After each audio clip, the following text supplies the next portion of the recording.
কোনো দুশ্চর তপস্যায় এ বস্তু লাভ করা যায় না। এ শুধু তার অহৈতুকী কৃপার দান। সদ্গুরু বিজয়কৃষ্ণের করুণাধারা গয়ার আকাশগঙ্গা পাহাড় থেকে নেমে এলো ধরাতলে, আর তা ব্যাপ্ত হয়ে পড়ল সর্বত্র।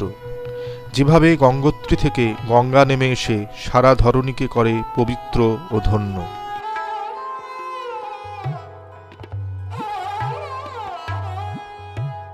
তিনি ফিরে আসেন কলকাতায়। প্রাচীন ঋষিদের মতো ত্যাগময় জীবনে ব্রতী হন জীবের কল্যাণে। গুরুদেব তাকে আরও কিছুদিন ব্রাহ্ম সমাজে থাকার নির্দেশ দান করেন। স্ত্রী পুত্র নিয়ে গারস্থ জীবনে ধর্ম সাধনায় ও সাধনদানে ব্রতী হন। গোস্বামী প্রভুর 5 সন্তান ছিল। পুত্রের নাম যোগজীবন, কন্যাদের মধ্যে সন্তোষিনী, শান্তিসুধা, প্রেমমালা ও প্রেমসখী। পুনরায় ব্রাহ্ম সমাজে প্রত্যাবর্তনের পরে গোসাই মিলিত হলেন মহর্ষি দেবেন্দ্রনাথের সাথে। তাকে দেখে দেবেন্দ্রনাথ স্তম্ভিত হন। প্রকাশ্যে তিনি বলেন, তোমাকে যে নতুন মানুষ দেখছি, এই জিনিস তুমি পেলে কোথায়? ব্রাহ্ম সমাজ তোমার এই অমূল্য সম্পদের মর্যাদা দেবে না। এই দেবদুর্লভ বস্তু ছেড়ো না। এ সময় গোসাইজি দেখা করেন শ্রীরামকৃষ্ণদেবের সাথে। গোসাইজিকে অপলক দৃষ্টিতে নিরীক্ষণ করে তিনি বলেন, বিজয়, তুমি কি বাসা পাকড়েছ? তিনি সকলকে বলতে থাকেন, দেখো, বিজয়ের এতদিন ফোয়ারা চাপা ছিল, এবারে খুলে গেছে। এই সময় সাধারণ ব্রাহ্ম সমাজে আচার্যের কাজ শুরু করলেন। এবারে তার মধ্যে বিশেষ পরিবর্তন দেখা গেল। নিরাকার পরব্রহ্মের উপদেশ দিতে দিতে সভার মাঝে শ্যামসুন্দরকে দর্শন করে সমাধিস্থ হয়ে পড়তেন। উপাসনার মাঝে নানা দেব দেবী সিদ্ধ মহাত্মারা আবির্ভূত হতে থাকলেন। নিরাকার, সাকার, নির্গুণ, সগুণ ব্রহ্মোপাসনা, রাধাকৃষ্ণ কীর্তন সব মিলেমিশে একাকার হয়ে গেল।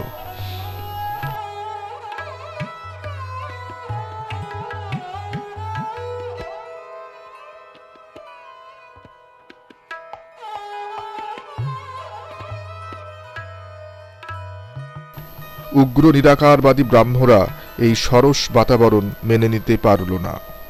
এ সকল সংকীর্ণ মতাদর্শজনিত কারণে বিজয়কৃষ্ণের পক্ষে আর ব্রাহ্ম সমাজের পদে থাকা সম্ভব হল না।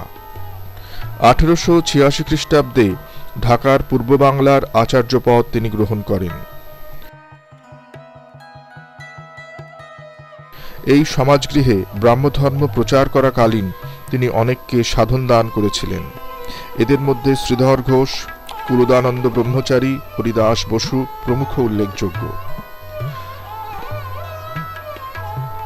ব্রাহ্ম সমাজে থাকাকালীন বহু চিন্তাশীল প্রবন্ধ শ্রী শ্রী বিজয়কৃষ্ণের সারস্বত সৃষ্টি। ঢাকা ব্রাহ্ম সমাজে তিনি যে কালজয়ী বক্তৃতা দিয়েছিলেন, পরে তা বক্তৃতা ও উপদেশ নামে গ্রন্থাকারে প্রকাশিত হয়। এই বক্তৃতাগুলি দেওয়া হয়েছিল কাকনিয়া ব্রহ্মমন্দিরে ও ঢাকা পূর্ব বাংলা ব্রহ্মমন্দিরে। এছাড়া করুণাকণা নামে উপদেশ সংকলন ও আশাবতীর উপাখ্যান তার কালজয়ী রচনা। সে সময় বহু পত্রপত্রিকায় তার বহু ধর্ম ও নীতি বিষয়ক প্রবন্ধ ও পত্রাবলী সুধী সমাজের আদরের বস্তু, যা পরবর্তী সময় শ্রী শ্রী বিজয়কৃষ্ণ গোস্বামীর পূর্ণাঙ্গ রচনাবলীর মধ্যে সংকলিত করা হয়েছে। লোকোত্তর পুরুষ বিজয়কৃষ্ণের সৃজনশীলতার মধ্যে রয়েছে মানবাত্মা বিকাশের অন্তর্নিহিত প্রেরণা। এই সময় তিনি কাকিনাড়া থেকে ধুবড়ি হয়ে মহাপীঠ কামাখ্যা দর্শন করতে আসেন। সাথে যোগমায়া মাতা ও জনা কয়েক শিষ্য ছিল। অম্বুবাচীর এক রাতে তিনি মাতা কামাখ্যা দেবীর মন্দিরে আসেন ও বিশেষ কৃপা অনুভব করেন।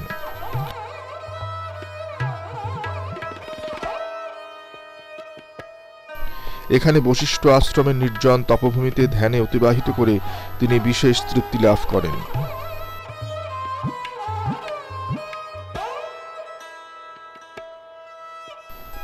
ঢাকা ব্রহ্মমন্দিরে অবস্থানকালে গোস্বামী প্রভুর উদ্দীপনাময় বক্তৃতা জনগণের মনে যে ভাব আন্দোলন সৃষ্টি করত, তার প্রত্যক্ষ বর্ণনা শিষ্য কুলদানন্দ ব্রহ্মচারী সেই সময়ের ডায়েরিতে লিপিবদ্ধ করেছিলেন, যা পরবর্তীকালে শ্রী শ্রী সদ্গুরু সংঘ নামক গ্রন্থাকারে প্রকাশিত হয়। শিষ্য কুলদানন্দ গুরুর নির্দেশে এই ভাবরাজ্যের ইতিহাস সযত্নে লিপিবদ্ধ করেছিলেন। গোসাইজি তাকে বলেছিলেন, কুলদা, তোমার এই ডায়েরি একদিন শাস্ত্রগ্রন্থ হিসেবে লোকের ঘরে ঘরে প্রচারিত হবে। লোকনাথ ব্রহ্মচারীও এই একই কথা বলেছিলেন। এই লোকনাথ ব্রহ্মচারীকে দর্শন করতে গোসাইজি তার বহু শিষ্যবৃন্দকে পাঠাতেন। ঢাকায় অবস্থান করাকালীন শ্রী বিজয়কৃষ্ণ গোস্বামী লোকনাথ ব্রহ্মচারীকে জনসমাজের সাথে পরিচয় করান। গোস্বামী প্রভুর ক্ষুল্লতাত ছিলেন লোকনাথ ব্রহ্মচারী। তিনি বিজয়কৃষ্ণকে বলতেন, জীবন কৃষ্ণ সচল গৌরাঙ্গ। তিনি আরও বলতেন, গোসাই, ঋষিমুনিদের কলিজার ধন শিয়াল কুকুরকে বিলাচ্ছে। তিনি গুঁড়ো ভাব ও ভাষায় তাঁর কাছে যারা যেতেন তাদের পরীক্ষা করতেন, পরখ করতেন তাদের গুরুভক্তি কতটা। ঢাকার ব্রাহ্ম সমাজ গৃহে গোসাইজির অসাম্প্রদায়িক মনোভাব, হরিধ্বনি সহকারী কীর্তন ও নৃত্য, হিন্দু দেবদেবীর ছবি প্রভৃতি ব্রাহ্মদের কাছে বড় অপ্রিয় হয়ে উঠল। গোস্বামী প্রভুর উদার অসাম্প্রদায়িক ভাব বোঝার মতো ক্ষমতা ব্রাহ্মদের ছিল না। ফলে তার বিরুদ্ধে অনেকে সমালোচনায় মুখর হয়ে ওঠেন এবং তিনি প্রচারকের পদ ত্যাগ করেন। 1887 খ্রিস্টাব্দে 6 জুন তিনি ঢাকা ব্রাহ্ম সমাজ ত্যাগ করলেন।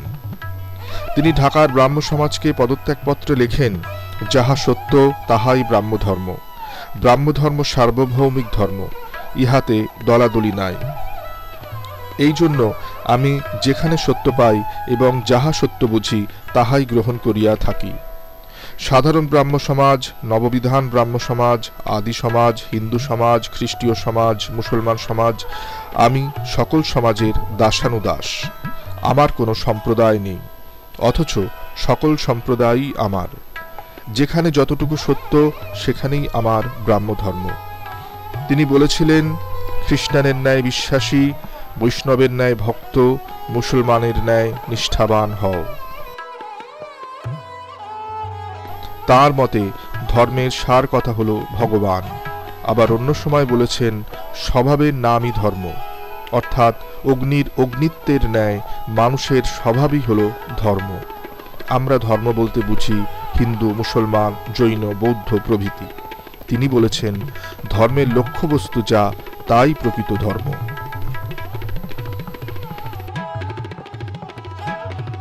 সীমিত সময়ের জন্য খ্রিস্ট ধর্মের গতিরোধ করবার জন্য ব্রাহ্ম সমাজের অভ্যুদয় ঘটেছিল। যুগের প্রয়োজনে খ্রিস্ট ধর্মের করাল গ্রাস থেকে হিন্দু ধর্মকে রক্ষা করার জন্য আচার সর্বস্ব হিন্দু ধর্মের হয় শুদ্ধিকরণ। কালের নিয়মে ব্রাহ্ম ধর্মের প্রয়োজন শেষ হলে গোস্বামী প্রভু ফিরে আসেন ভক্তি সরসতায়। সত্যের পূজারী বিজয়কৃষ্ণের জীবনে বারবার এসেছে রূপান্তরের লগ্ন। ইতিহাসকে তিনি ভেঙে গড়েছেন। আদর্শগত তরঙ্গঘাতে নদীপথ বদল করেছে বারবার। প্রথমে ব্রহ্ম উপাসনা, মধ্যপর্বে যোগ সাধন এবং পরিশেষে ভক্তি সাধনায় সিদ্ধিলাভ করে জীবোদ্ধার কাজে মহাব্রতী হন। ঢাকা ব্রাহ্ম সমাজ ত্যাগ করার পর ঢাকার কাছে একরামপুরে বাড়ি ভাড়া নিয়ে থাকতে শুরু করেন। এখানে থাকাকালীন 1888 খ্রিস্টাব্দে তাঁর পূর্বপুরুষ অদ্বৈত প্রভুর আবির্ভাব তিথিতে ধুলট উৎসব সম্পন্ন করেন। অভূতপূর্ব লোক সমাগম হয়। গোস্বামী প্রভুর হরিবোল হুঙ্কারে আসর কেঁপে ওঠে। তার উদ্দণ্ড ভাবাবেগে দর্শক ও শ্রোতারা সম্বিত হারিয়ে ফেলে। অষ্টমীর দিন নগর কীর্তন পথে বেরোয়। গোসাইজি রাজপথে সাষ্টাঙ্গ প্রণতিপাত করে ধুলোতে গড়াগড়ি দিয়ে মুঠো মুঠো ধুলো নিয়ে জয় সীতানাথ বলে হুঙ্কার দিতে দিতে চারিদিকে ছুটতে থাকেন। যার গায়ে এই ধুলো পড়ে তারই মধ্যে অপরূপ ভাবের সঞ্চার হয়। প্রাণ মাতানো শত শত খোল, করতাল, হরিধ্বনি ও তারক ব্রহ্ম নামের সিংহনাদে চারিদিক কেঁপে ওঠে। লোক সমুদ্র ভাব তরঙ্গে ভাসতে থাকে। ঢাকা শহরের ওপর দিয়ে সেদিন বয়ে যায় হরিনামের বন্যা।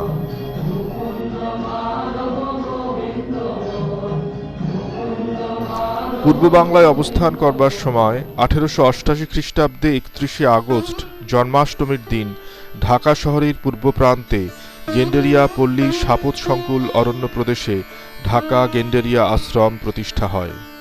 পূর্বে এই স্থান সিদ্ধ ফকিরদের তপভূমি ছিল। এই স্থানের পাশ দিয়ে বয়ে গিয়েছে বুড়িগঙ্গা নদী। তার অগণিত শিষ্যদের অযাচিত দানে এই আশ্রম প্রতিষ্ঠা হয়। এই আশ্রমে তার সাধন কুটিরের উত্তর দিকে প্রাচীরের বাইরের দিকে নিজ হাতে খড়িমাটি দিয়ে ত্রিকোণ নিশান এঁকে তার উপরে লিখেছিলেন ওম শ্রীকৃষ্ণ চৈতন্যায় নমঃ। এর তাৎপর্য প্রভুর ধ্বজাই তিনি বহন করে চলেছেন। সেখানে সহস্তে খড়িমাটি দিয়ে লিখেছিলেন ऐसा दिन नहीं रहेगा, আত্মপ্রশংসা করিও না, পরনিন্দা করিও না, অহিংসা পরম ধর্ম, সর্বজীবে দয়া করো, শাস্ত্র ও মহাজন দিগকে বিশ্বাস করো, শাস্ত্র মহাজনের আচরণের সাথে যাহা মিলিবে না তাহা বিষবৎ ত্যাগ করো, নাহংকারাৎ পররিপু। গোস্বামী প্রভুর অবলম্বন ছিল আকাশবৃত্তি। আশ্রমের জন্য দৈনিক যা আসত সমস্ত ব্যয় হয়ে যেত। পরের দিনের জন্য কিছু সঞ্চয় করে রাখা যাবে না, এই ছিল নিয়ম। কিন্তু আশ্চর্যরূপে সকল ব্যয় নির্বাহ হয়ে যেত। সর্বদা তাঁর সাথে শতাধিক শিষ্য বাস করত। বহু আশ্রিতজনের ভার বহন করেছেন, কিন্তু একটি কপর্দকের জন্য তিনি কারো কাছে প্রার্থী হননি। পশু পাখি বৃক্ষলতা তাঁর দয়ার দান থেকে বঞ্চিত হয়নি। তাঁর দয়ার ধারায় দানের প্রবাহে প্রতিদিন পূর্ণ হয়েছে প্রার্থীর প্রার্থনা।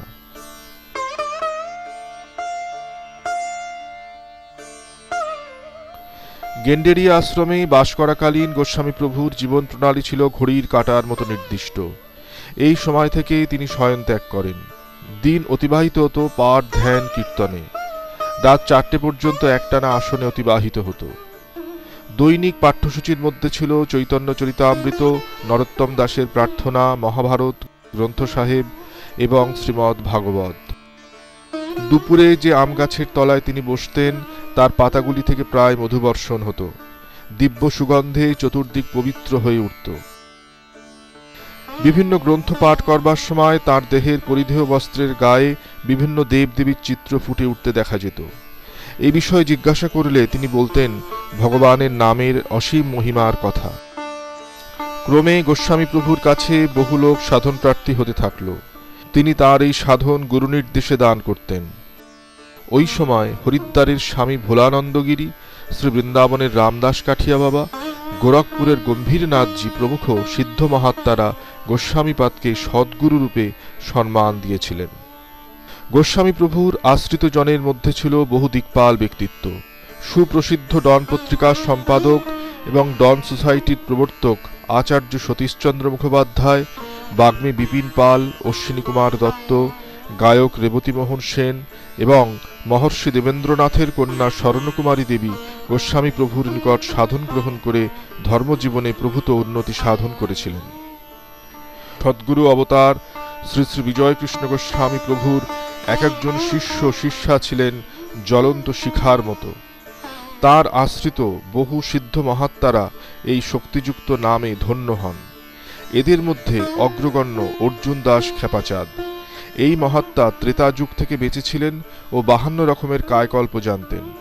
গোস্বামীপাদকে ইনি রাম ও কৃষ্ণ নামে সম্বোধন করতেন। ভগবান শ্রী চৈতন্যদেবের লীলা ইনি দর্শন করেছিলেন। বিপিনচন্দ্র পালকে ইনি বলেন গোসাইজির মধ্যে শ্রীকৃষ্ণ চৈতন্য মহাপ্রভু নিত্য বিরাজমান। সিদ্ধ ময়ূরমুকুট বাবাও গোস্বামী প্রভুর শিষ্যত্ব গ্রহণ করেন।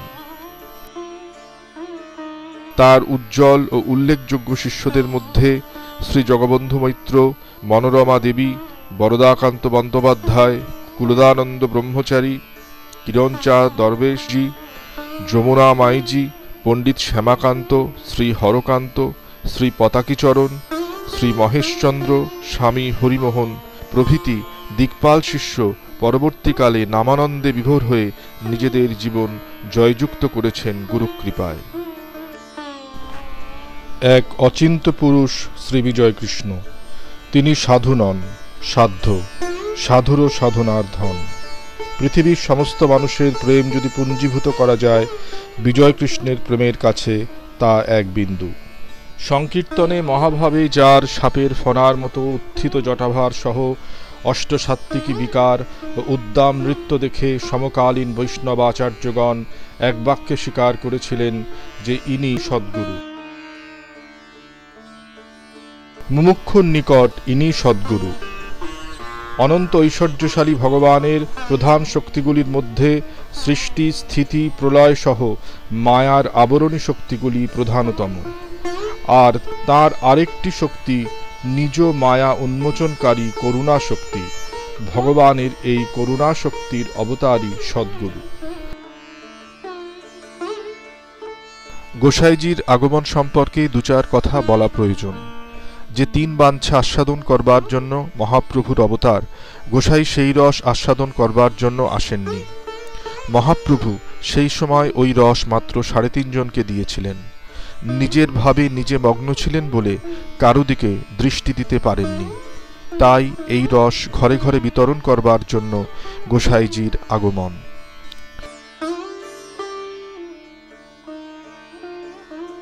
মহাভারতে বিশ্ব যে বিখ্যাত স্তবটি বলেছিলেন তা হল জটিনে দণ্ডিনে নিত্যং লম্বদর শরীরিনে কমণ্ডল নিসঙ্গায় তস্मै ব্রহ্মাত্মনে নমঃ।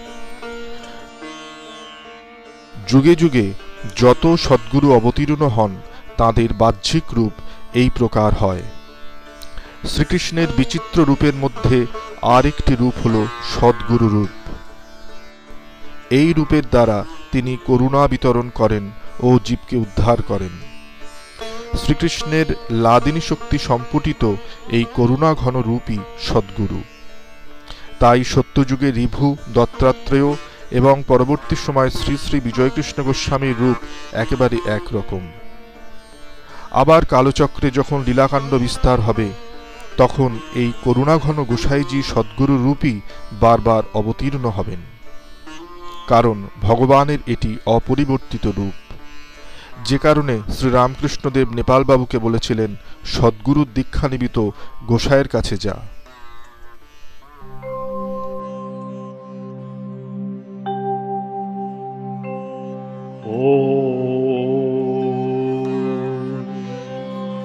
ॐ जटिने दण्डिने नित्यं लम्बोदर शरीरिणे कमण्डलो निसङ्गाय तस्मै ब्रह्मात्मने नमः। ॐ नमो भगवते विजयकृष्णाय। ॐ नमः भगवते विजयकृष्णाय। 1888 খ্রিস্টাব্দে 8ই মার্চ ভেন্ডেরিয়াতে শ্রীমৎ জগবন্ধু মৈত্রের সাথে শ্রীমতী শান্তি সুধার এবং তার ভগ্নী